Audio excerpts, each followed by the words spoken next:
Now again, Shwetambar and Digambar tradition have a different things. Difference. Digambar tradition say Bhagwan Mahavir was conceived and born from Mother Trishla. Shwetambar tradition say Bhagwan Mahavir was conceived in the Brahman community named Devananda Brahmin, and that's the father is Rishabdat Devananda Brahmin,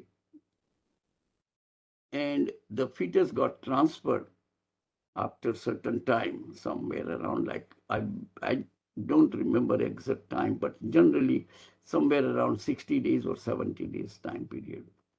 It transferred to Trishla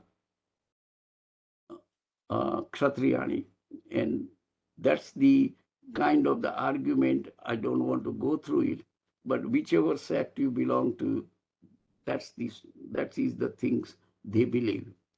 And when Tirthankar is being conceived, the mother sees the dream. Okay, there are 14 dreams for Swetambar and 16 dreams for Digambar traditions. And out of 16, the 14s were common, the first 14. But then there are two more dreams. It has been, said in Digambar tradition, the mother saw it. Anyway, whatever the situation is, at least you should know about it so that you don't feel, well, why it is like this and why it is like that. That's again faith things, okay? And then the auspicious birth celebration and Vardhaman name is given. Next, let me get going. So now, after the birth, householder life begins. The family, the fearless Vardhaman, and many people have. Again, these stories are also in the Jain Education storybook, and fearless Vardhaman and taste by Indra, and he was fearless, not like ordinary kids, and the fearless kids. And if you don't have the fear, that is the one of the things in Jain principles they say. Okay, if it is a fear, it will stop or minimize your progress, spiritual progress. You have to be the fearless. Whatever situation going to occur at that moment or whatever the present time, you continue, accept it, and live your life. Okay, but don't worry about it. Now what will happen to me? It is not in your hand. And the parents died at the age, Mahavir's age was 28. Okay, because Mahavir did not want to renounce the world while they are alive. There was an occasion also occurs that while Trishla, when she was pregnant with Mahavira, to make sure the mother doesn't feel any pain because of he is in the womb, and he stopped moving because that makes mother more painful, and she got more worried. She lost the fetus.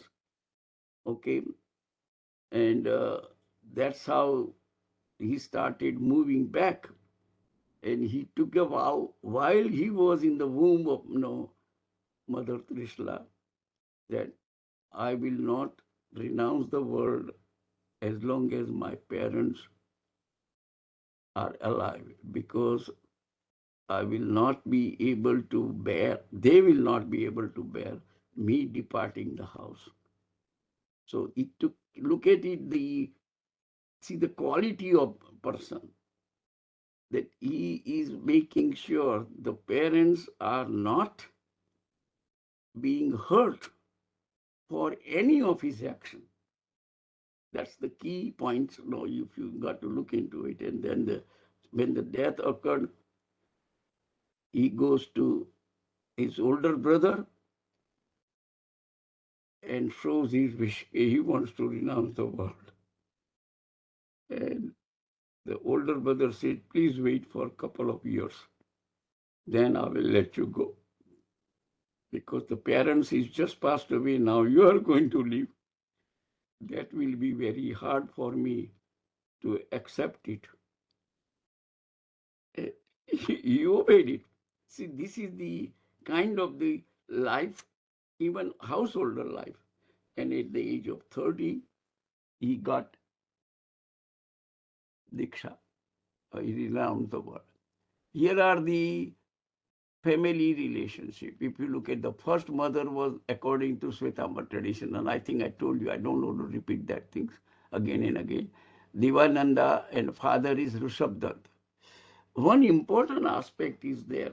After attaining the Keval Gnan, when Bhagwan Mahavir was delivering the sermons from place to place and time to time, and Divananda asked the questions, get up.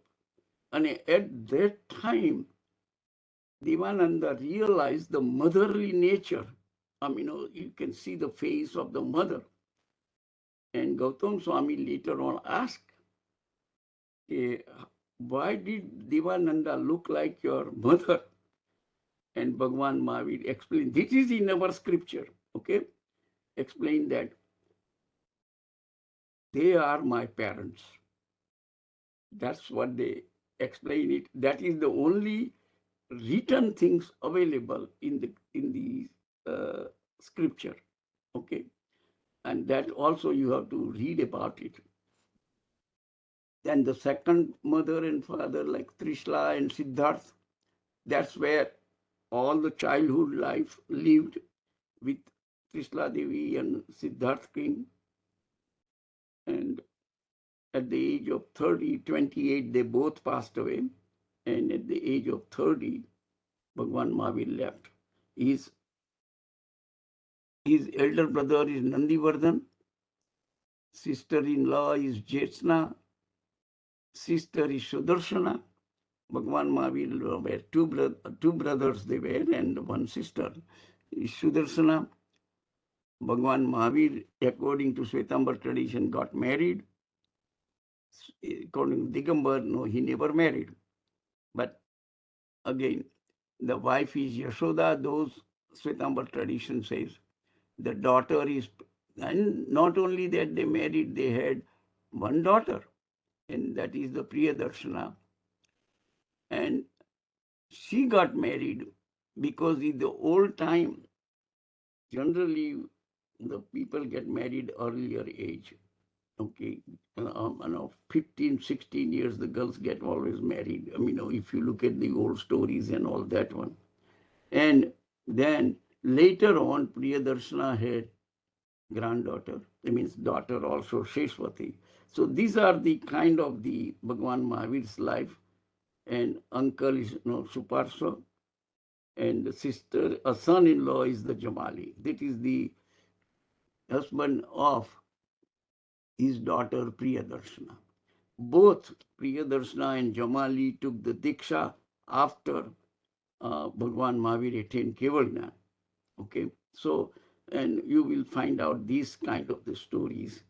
But there is some variations between Digambar and Swetambar traditions. Okay, keep in mind that way. That's it.